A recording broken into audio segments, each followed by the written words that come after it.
This is Dr. Chile Justus from MathH project, by University of Science and Technology. I'm going to talk about common diseases that affect people in refugee camps.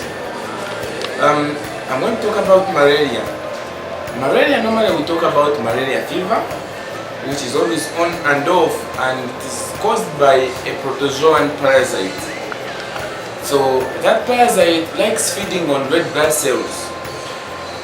In the so doing, it breaks them up, and their ability to carry oxygen reduces. Red blood cells in our body carries oxygen and gives to most parts of our body to survive on. So when red blood cells are broken, you will see tea-colored urine when you are peeing. Even those people with malaria, sometimes they lose all their blood. And how do you see that? You will see the child, when you look at their eye like this, deep down there, you see it will be pale. And that the ability of the body to carry oxygen is reduced by breaking red blood cells. A person will really actually be breathing so fast in order to put more oxygen in order to be taken by the little red blood cells that might be surviving in the body. And sometimes that protozoan can be passed to the newborn, and even the newborn can get malaria. So how is malaria transmitted? Normally we have three forms of the protozoan parasite that we have. Three forms of protozoan parasite. Number one, we have Plasmodium vivax, Plasmodium malaria, Plasmodium falciparum. The falciparum type is the one which is normally common in the developing countries, Sub Saharan Africa, with Uganda inclusive. Now, what happens is that if the mosquito bites you and you are having the protozoan parasite in your blood, it takes it and also bites another person, and it gives a person malaria.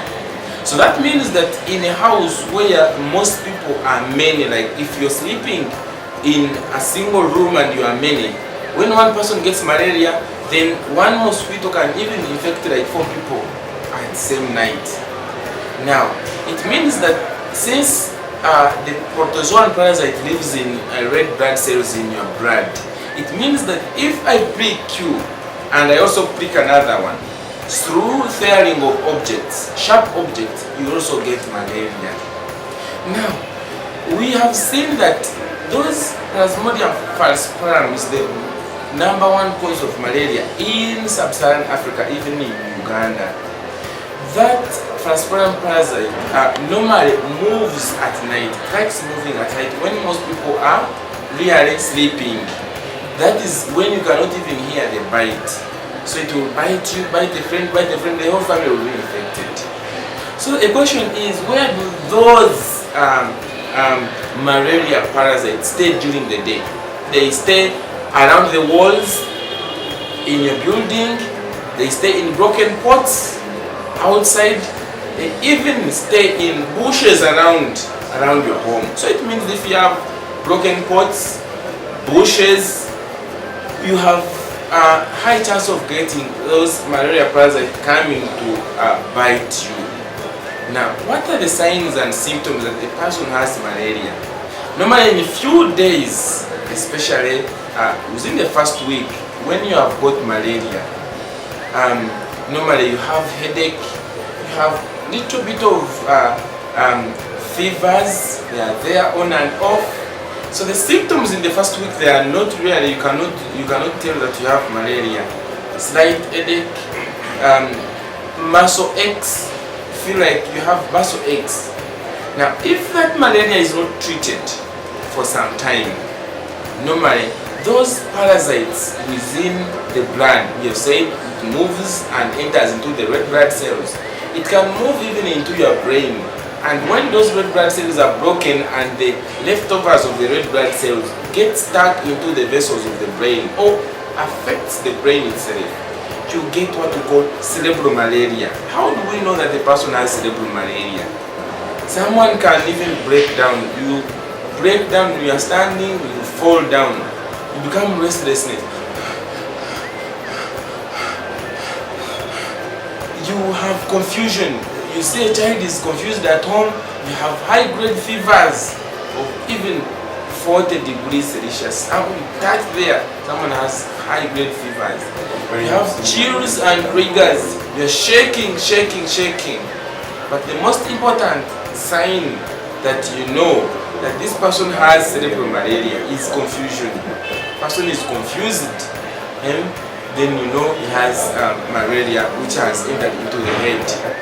The other sign that you can see is the liver gets enlarged. When you touch like here, you feel that there is something that is coming here. It becomes enlarged.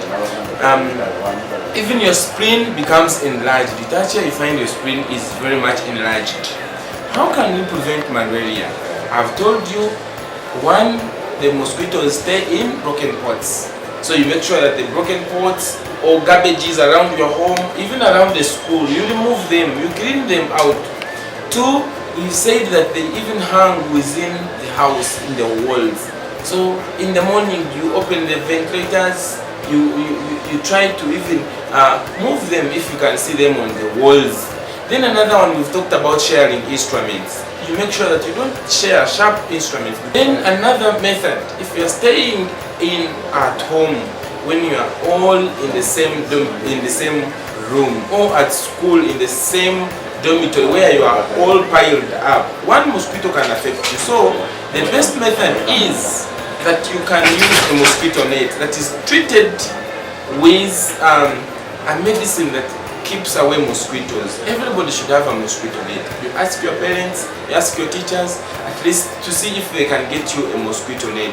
If you have a mosquito net, you put it around and then you sleep in it, because you have said at night it's when the mosquitoes bite you. Till next time we meet, I remain Dr. Achille Justus.